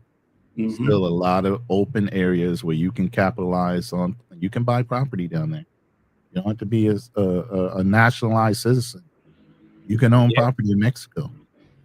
And, you know, that opportunity is out there, man. Y'all want to go swing and go to the big four or the big five where everybody else is going, and that market is already getting saturated, or you can try Yeah. something different. You know, like I said, those areas. I mean, hell, to tell you the truth, Tulum blew up over the pandemic. Tulum Really? wasn't even around. There wasn't no such thing as Tulum. It was just south or east of Cancun. But we went down there so much during the pandemic, and I was already looking at properties in Cancun, and some of those beachfront properties like 175 to 250,000 for one of those condos right on the beach. Yeah. And obviously that's going to stay busy 365 days a year as an Airbnb. You know, so and I had Airbnb managers and transportation people. I had a whole network of people. When I came into town, you know, I could call and they'd pick me up at the airport, whatever, and take me wherever I need to go. But Tulum sprung up from how busy it was in Cancun. It just naturally wanted to expand down to where Tulum is now the biggest thing that's growing on the other side of Cancun. And see, that's where you get your opportunities and stuff at, you know, when you look for places, you know, up and coming places, you jump on that market. Yeah. And that's where a lot of these passport bros are just losing it because they're not taking those opportunities because everybody's going to Pattaya and stuff like that. Right. And with military, yeah, even with military, like right now there's a conflict between the Philippines and China over the China Sea / Filipino Sea because there's the same argument like the Gulf of Mexico versus the American Gulf. Right. Well, they want the shipping lane rights because there's also a huge deposit of gas underneath the ocean. And it's a race to try to start drilling for it. And because it's in international waters, China's trying to reclaim that area so they get first rights to it, the gas companies.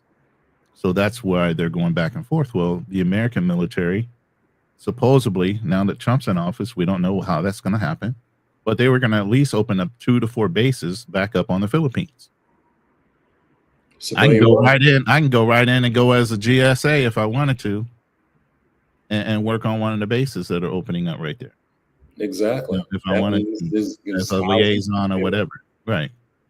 Yeah. So, opportunities, man. There's always opportunities. Yeah. You just got to look at what's going on in the foreign market and see what's needed. Yeah. I've even seen like on the UN websites, if you got your stuff together and you got your degrees and experience and stuff, like some of these dudes talking about, yeah, I came from corporate. Well, I've seen jobs at the UN in Colombia. Yeah, but did you come from corporate and you can clear a background check? Can you get your top secret? Are you out there snorting that nose candy while you got a corporate America job? Or was you corporate America working in the mailroom? Right. Right. So yeah, there's little catches there. You can go work for the embassy, but yeah, can you clear that security check? You know, can you clear that background check? Well, yeah, that UN, you got to go through a background anyway with those guys. But like I said, you know, there's opportunities out there dudes ain't following, and you know, you give this information out. Deaf ears, bro. Always. The great information goes and dies on the vine. If you're not Jerry Springer and Maury Povich, you know, your information gets done on the replay, you know, or it only gets looked up when there's an interest for it. Unfortunately. Yeah, but you know, like I said, that's why I got kind of fed up with this whole thing, you know, with the passport bros and stuff like that, because it's just gotten to a point. It's just like, ugh. You know, you're beating a dead horse. It's to the point you're not even going over there just to look for wives. You're just going over just for pros. Everything is just pushing out pros. Yeah, some of these guys are going over there for the content of going out to look for women. They're not going out during the day, going to a beach, going to a some kind of a excursion to learn about the culture.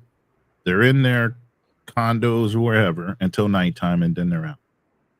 Yeah, and they got damn vampires. Oh yeah, you know, and when the one that do go out on the beach and stuff like that, just to show is, I wonder how much they actually make. And from what I understand, they don't even make that much. Well, unless you got a pretty girl, and of course, is that pretty girl being paid, or is that a legitimate girl of yours? That's the other I'm cat. I'm hearing some other stuff, and a You lot know, of stuff. some of them are rented, and some of them are legit, and that's okay too. Exactly. You That's know, what just I'm be real hearing. about yours.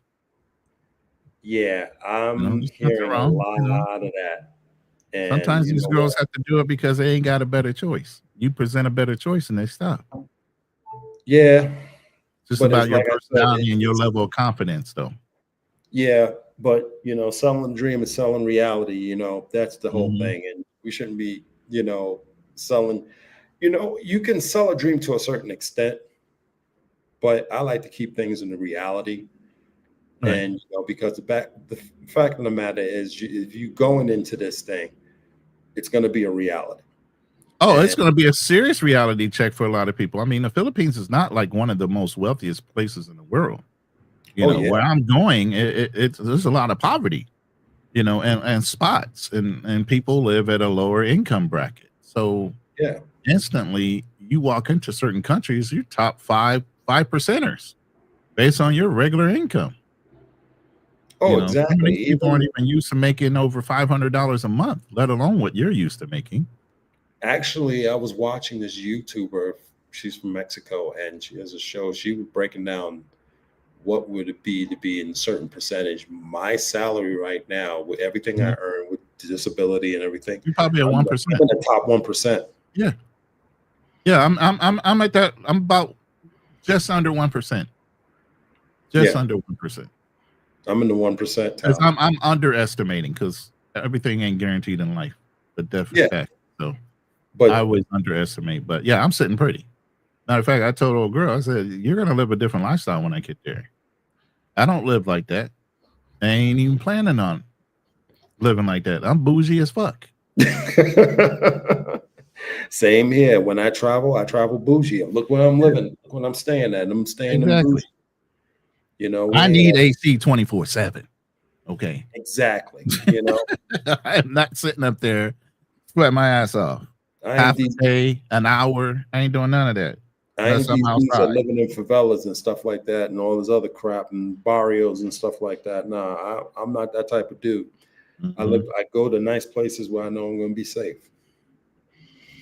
But that's just life, man. But like I said, you guys got to get on the level of being travelers and not this whole passport bro stuff, because there's a whole world out there, and you got to keep yourself focused on traveling because it's getting dangerous.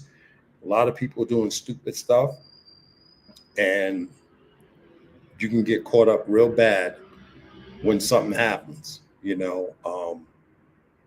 you got to have that plan B to Z to get you out of those situations. And a lot of these dudes that are traveling, they're not thinking about like how me and Ronan are thinking as far as traveling out of here. And and it hasn't happened, but it's gonna happen. You see these air incidents right now, they're just popping up right now. Quickest backup route to get up out of where you at to get where you can be that's a little more secure, and then even another stage of backing up to somewhere where there's a U.S. territory. You know, Guam is the deport for U.S. territory for where I'm at. You know, I step Yeah, on Guam, I'm in the U.S.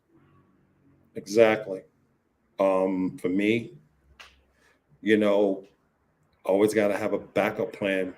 You got, like I said, you got guys traveling, ain't got no real cash.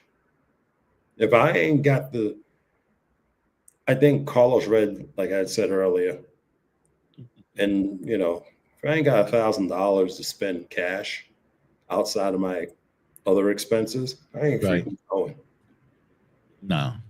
There's no need to No, go. all these crash out dummies are out there allowing other people to support their lives and their travel habits. I don't get it, but again, I understand there's a lot of incels out there that will pay and live vicariously through others, and I that's don't okay even if think that's what they're they want to incels. do. You I know, don't even think they're incels, to be honest with you. I think really. it's just, I think it's just these are just the other pookies and stuff like that. They just want to see it because it's entertaining, and they don't realize, yo, this is us, bro. Why are you going to put us in the foolish situation so other races can say things about us? Well, again, those guys have nothing to lose because they're not ever going to travel anyway. They're not looking to get a passport. They don't care what the reputation is worldwide when it comes to black men. You know, it's the ones that are traveling that should care. Yeah. And even them, they don't even care. No. Because if they cared, they would do it right. Or they would get the other ones in line. Yeah. You know how we do.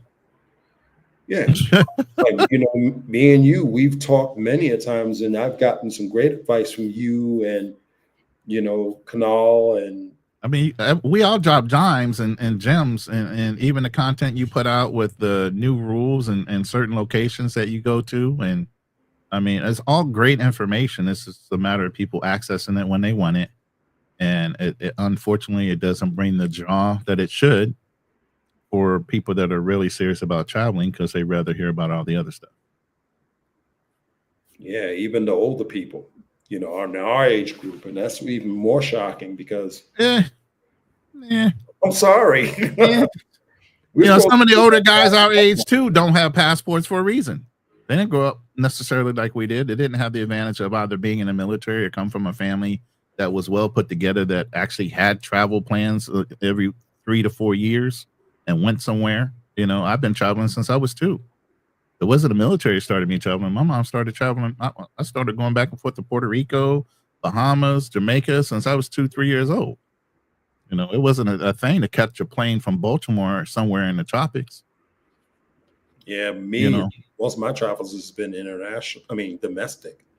But Yeah. I just started really, you know, really delving into international traveling just, you know, a couple of years ago with a car ride to Canada, you know. well, I mean, you did it in the Marine in the Army, didn't you? Well, when I got deployed, you Yeah. know, to Iraq, you know, and well, Kuwait first, then Iraq, and then Were you Yeah. ever stationed overseas, like Germany or any place No, I like was that? in with National Guard, bro. forward base. Oh, you were in National Guard. Okay. yeah, I was a nasty girl. Hey, I ain't got nothing to say, man. I give the Army enough shit. I ain't gonna give y'all enough. Y'all sit here and protect the home front. I ain't gonna say nothing about that. You know what I'm saying? That's what the National Guard is good for. Yeah. So y'all protect the home front. So it's the same thing. Ole. What's going on, Brazil? Yeah. Can I bring my own phone to buy SIM cards at the Absolutely. airport? Yeah, you can do that.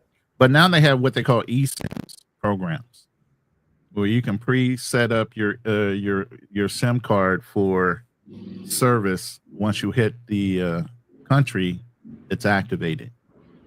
So Mhm. look into some eSIMs apps because I have at least 4 of them going on right now that I know of. I'm going to play around with that, but I was going to buy a ruggedized phone for being in the Philippines, and then I have my backup phone for T-Mobile. Yeah, I have a card that I keep in the back of one of my burner phones. Mm-hmm.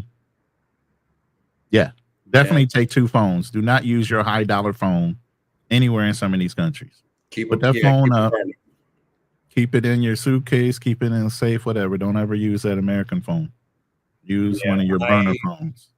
Yeah, I do all of my video stuff, taking pictures and stuff off my burner phone because I Mhm. bought one that was like $100. Yeah. Yeah, They got some pretty decent ones up to $250, and you get like anywhere from 100 or 13,000 or something nanometers per hour. So it lasts at least 36 hours on a charge, and it's got a ruggedized case to it. It's a little hefty, Mhm. but it will serve the purpose, and they're cheap, and they can go up to 5G now. Wi-Fi. I was waiting for the Tesla phone to come out.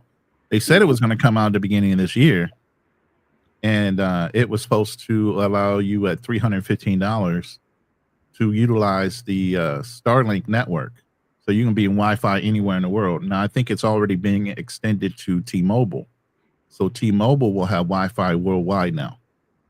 So when you get on T-Mobile, you can be on Wi-Fi in the sticks somewhere. As long as you got a charge, you got Wi-Fi through satellite.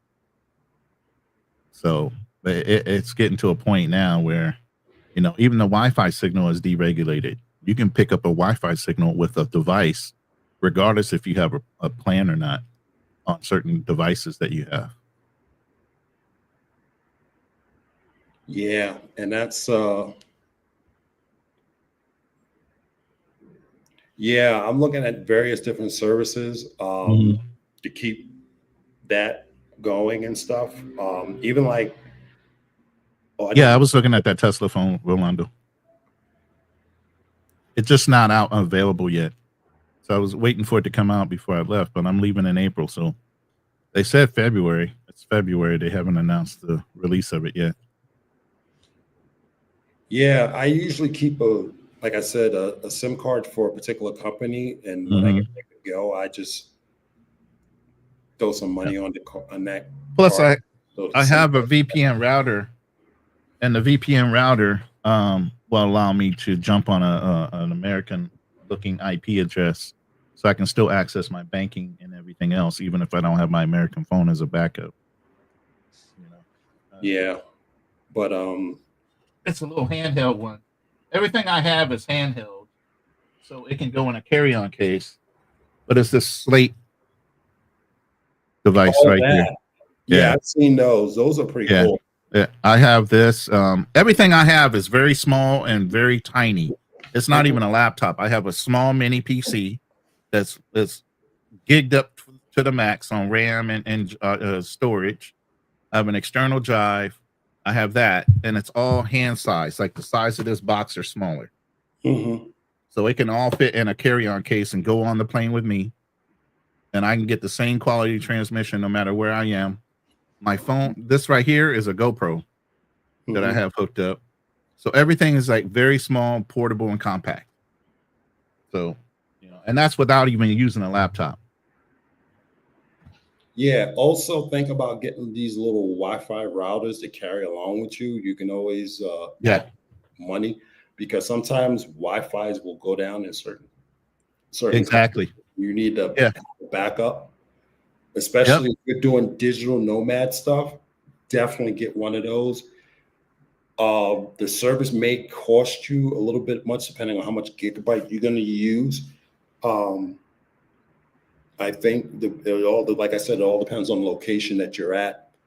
Be mindful of what you're using and stuff. Those are things you should have in your bag when you're traveling. I didn't bring mines with me because, like I said, this was a short trip, and I got Wi-Fi here. And the Wi-Fi here in Mexico City is great. Well, yeah. What's your upload speed? Is it above 50 to 100? Don't know, to be honest with you. I gotta go check. But Brazil, I don't speak Portuguese, so I don't know what you're saying. Yeah. So that's something about medical.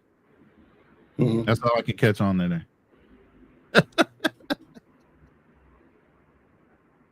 But yeah, definitely. Obrigado. Definitely have a game plan when you're traveling. Have your medicals and all the other stuff.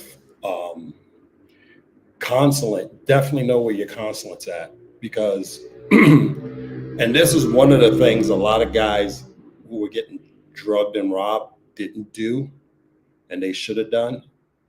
There is you can probably get your stuff back, because there's victims, the victim crime programs that they have, that if you're a victim of crime, you can get reimbursed for the stuff that insurance is definitely good for that. Also happen back, with that can also be reinstated back when you overseas and do that. Yeah. So you can be Quanto is in a medical insurance in Brazil. Is that what you're trying to say, Brazil? The travel insurance that's there is called Quanto.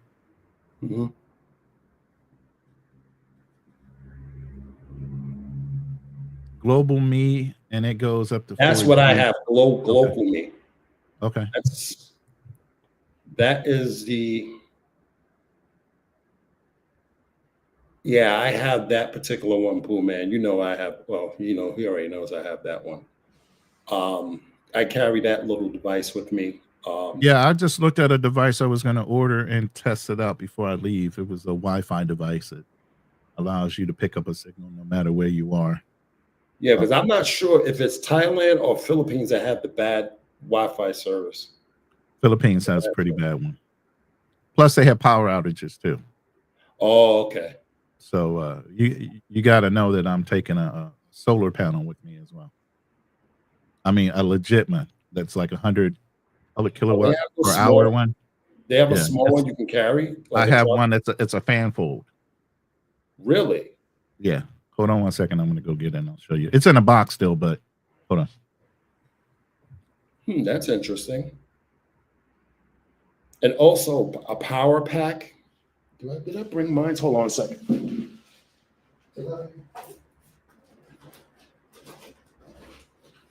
Nope, I didn't.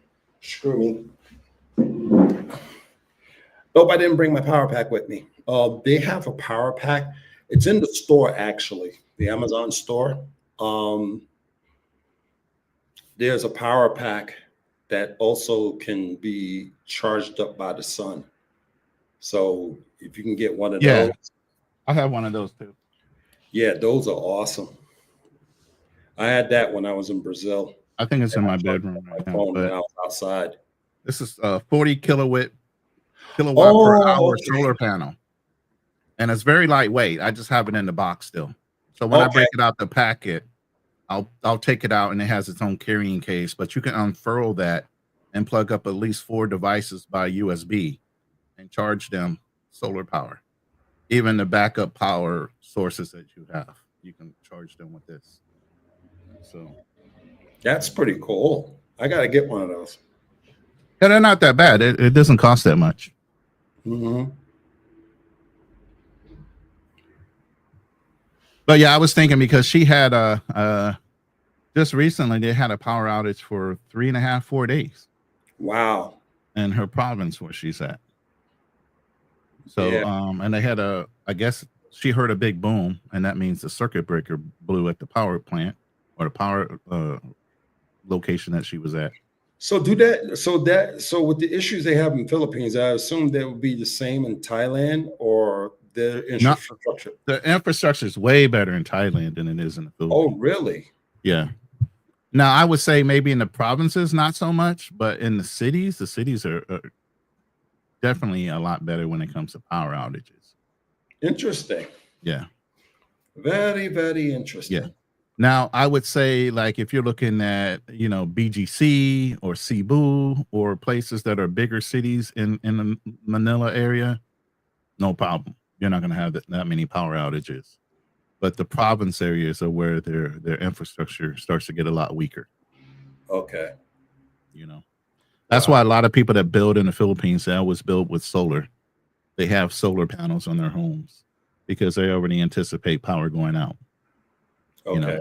So American expats, usually when they're building with their wives or whatever, they're putting solar panels and batteries in their homes that they're building. Okay, that's really interesting. Yeah. There's a lot of people that damn near live off grid because you have to have your own water source in the Philippines. You don't necessarily want to pipe in city water. So you're always looking for a river, or you dig a well, and then you have to have your own power, or you're spooning that in off the city power thing too. And if the power goes down, or electric is very expensive in the Philippines. So it behooves you, if you're going to build or modify a house, solar should be a standard thing you want to put on that house, and also go and dig a well or go to the local river source and pull off of that. Wow, that's interesting. Never knew all that stuff. But see, that's what we're all about, man. We pull information from each other, man. But they got new technology all the time. I've been looking at these devices. It's like a windmill, but it's a vertical windmill with long blades, and it spins. But what it does is there's a device underneath the ground that captures condensation from the wind, and it actually turns it into water, just regular wind. It captures the wind and it turns it into water from the condensation under the ground, and then you just put a pump to it and you can pump water up. So that's always another backup. So I'm always looking at ideas and looking at things that how can I be 100% sustainable off a grid and be able to support the things I want to do on that property? Yeah, exactly. Even when, like, when I was going out, because I want to take another trip back to Jordan, especially Mhm, when I go back over to, because I haven't done Wadi Rum yet, the Wadi Rum Desert. mhm. Um, that's why I got that power thing with the solar thing, so I can charge up my stuff when I'm out there doing things and things like that. And some of the ideas you gave me, to protect my stuff because there's freaking thieves out there. Oh, excuse me, in the desert. So a lot I of can this stuff imagine. makes I a heard lot. Egypt was the worst. Oh, I want to go, but after hearing half of the things that go on in Egypt, I'm like, yeah, I don't know. But once in a right now, lifetime. it's that whole area is just too hot. What's going on and stuff like Mhm. that. It's too hot to go over there right now. And I definitely want to go back to Jordan. But with all the stuff that's going on, and I have no interest in going back over there at this time. But these are things, guys, you gotta really, really consider when you're traveling. And a lot of these guys that are traveling and telling you do this and do that, a lot of them get it wrong. You gotta look for those experience, especially those military travelers and stuff who really knows what they're talking about. Those are the ones you gotta go looking and seek those information from because they know what they're talking about. Right. Not to So say that once I hit land and I'm staying there, I'm buying a generator. I'm buying all the things I know I need. These are things I'm carrying with me until I get to that point. You get what I'm saying? But once I get established and set up a homestead, then all that stuff is getting purchased right off the bat. oh yeah. I've always been a prepper by nature, even when I've been here. You know, Mhm. so Even me me with being there, travel, yeah, I'm the even same me way. being there, I'm automatically going to say, okay, we need to get this, this, and this. Let's go ahead and knock that shit out right now. Yeah, even me when I travel, I'm pretty much a prepper myself. I'm like, what am I going to need for this journey and stuff like that. Every journey, it's a different type of stuff I need to get. Even protection. You got to know how to protect yourself with local goods that you can pick up at a hardware store. If you know what I'm talking about, then you know what I'm talking. Oh yeah, because you You can't don't necessarily have to have you carry can't on the carry a plane. firearm, so gotta have some other things with you. Oh, speaking of that, that's why I chose certain countries to go to because there are certain countries I may want to live at because I can get pew pew. Mhm. Yeah, you can in the Philippines unless you're a Filipino, which sucks for me because you can see what I got. That's Oh just yeah, one. I can't take none of those with me. it's going to be a little hard Unless for they're in her Mexico. name. Unless they're in her names, then she can have them. It would have to be registered for her, not me. I I can't use can do it here in Mexico. It's going to be a little. I just won't be able to get the carry unless I. That's going to be a little hard to get the carry, but I can See, jump. I don't even want to volunteer myself like that because then I make myself a target for the city government. Because I was going to volunteer services or my expertise and stuff like that, local government, to see if I can get a special exception, and then all of a sudden that can kind of open yourself up to some other things you don't necessarily want to be involved in. So I'm gonna shut my mouth and be quiet about that one. You know what I mean? Yeah, I know. I can. Sometimes you have to stay low key a little bit more than you want to. Yeah, I know. I was thinking about doing that too, but yeah, you got a point. Mhm. Anyway, we're almost at that 2 hour mark. I'm about to close it up. Anything you Yeah, want to brother. go out there, my brother?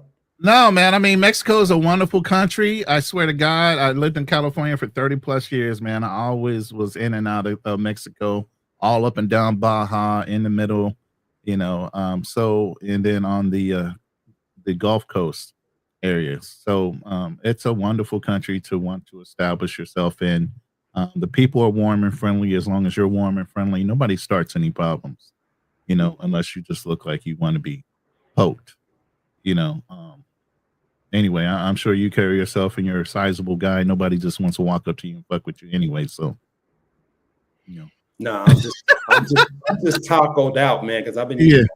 their tacos has been amazing. And I'm gonna Oh tell you, yeah, are you doing shrimp? Are you doing the fish? Which ones you doing? chicken, man, and their Chicken? chicken tacos out here. There's this place called. If you ever come down to Polanco, guys, go to a place called Taco Nene. Oh my God, their tacos are insane. The best tacos I ever tasted.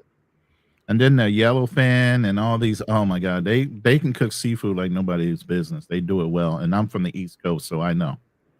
You know. And they do have American stores because. Oh, and I had lunch with Pablo. Oh, did you? Yeah, That's awesome.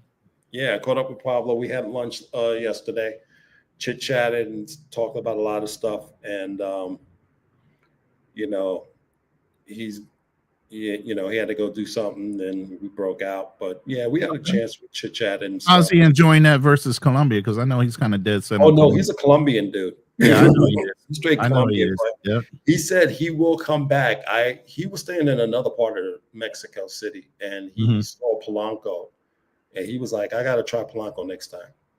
I think he's going to try Polanco next time because he was really impressed with it. We even have a Rodeo Drive over here. Oh, yeah, they got money down there. Don't think Mexicans are broke. That's old money in Mexico. That's the whole thing people don't understand. That No, land has been in, Israelis came down here and hooked this shit up. but still, that's old money, man. Mexicans have been around forever. That land has been handed down from generation to generation. You get what I mean? And if you've been established in a community that long, you carrying a lot of weight.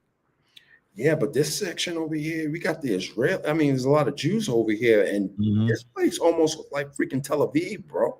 Wow. Yeah, I can imagine. I'm gonna have to check it out. Polanco. I'm gonna keep that on my list for when we come back to the state. You talk to Kanal will tell you the same thing, man. This place went down to the mall. I mean, it was even my first sergeant. He was telling me, yeah, this is where me and my wife we come down here, we hang out here.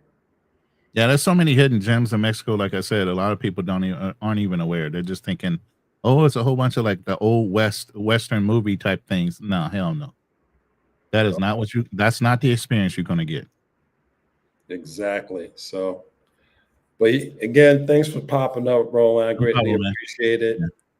You guys think hard. What Passport Blueprint is telling you, man. You always have to have multiple layers of planning and think outside the box sometimes. Just don't think straight lines. Think left or right, okay? And you'll come out better for it.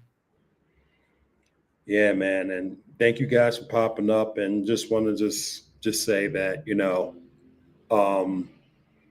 one, I'm a Mexican national. Congratulations. Congratulations on that. Yeah. Now with that, do you get like a mini passport or something? Or no, I got the card. You get a card. It's a residential temporada. It's card. It's so you can get in and out of the country without having to go through a whole bunch of rigmarole.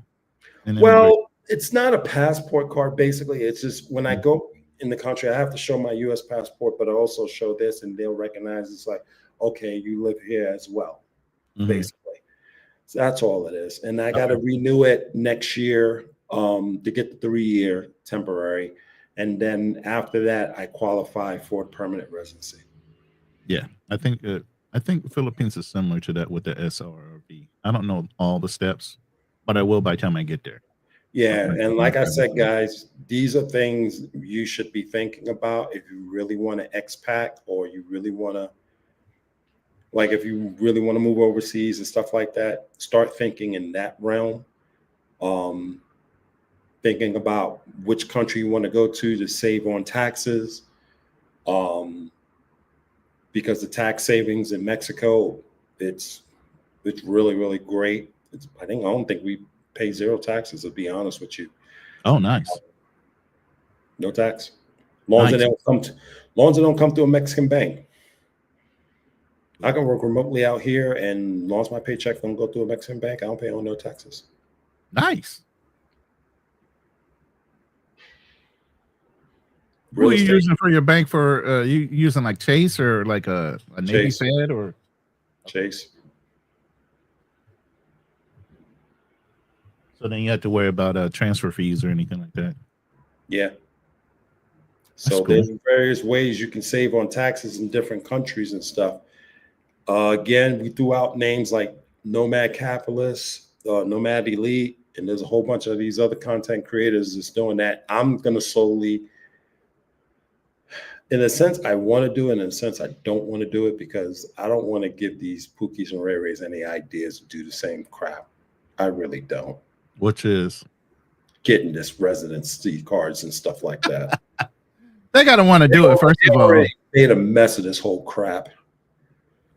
Wise, I've considered getting a Wise card because it's supposed to help with you can transfer the money there and they'll have like Gcash for Philippines. It basically allows you to use it in any country with whatever the current exchange rate is. I'll decide here in the next week or two because I'm gonna have to place an order for it, so it'll get here before I leave. Yeah, I may go with. I'm gonna have to do Wise too. I'm gonna get that as well. Yeah, but yeah, because that way, even if that card gets shut down, I don't care. It's not attached to my main bank. It's money I'm moving for a specific purpose. Yeah. But anyway, guys, let me shut it down.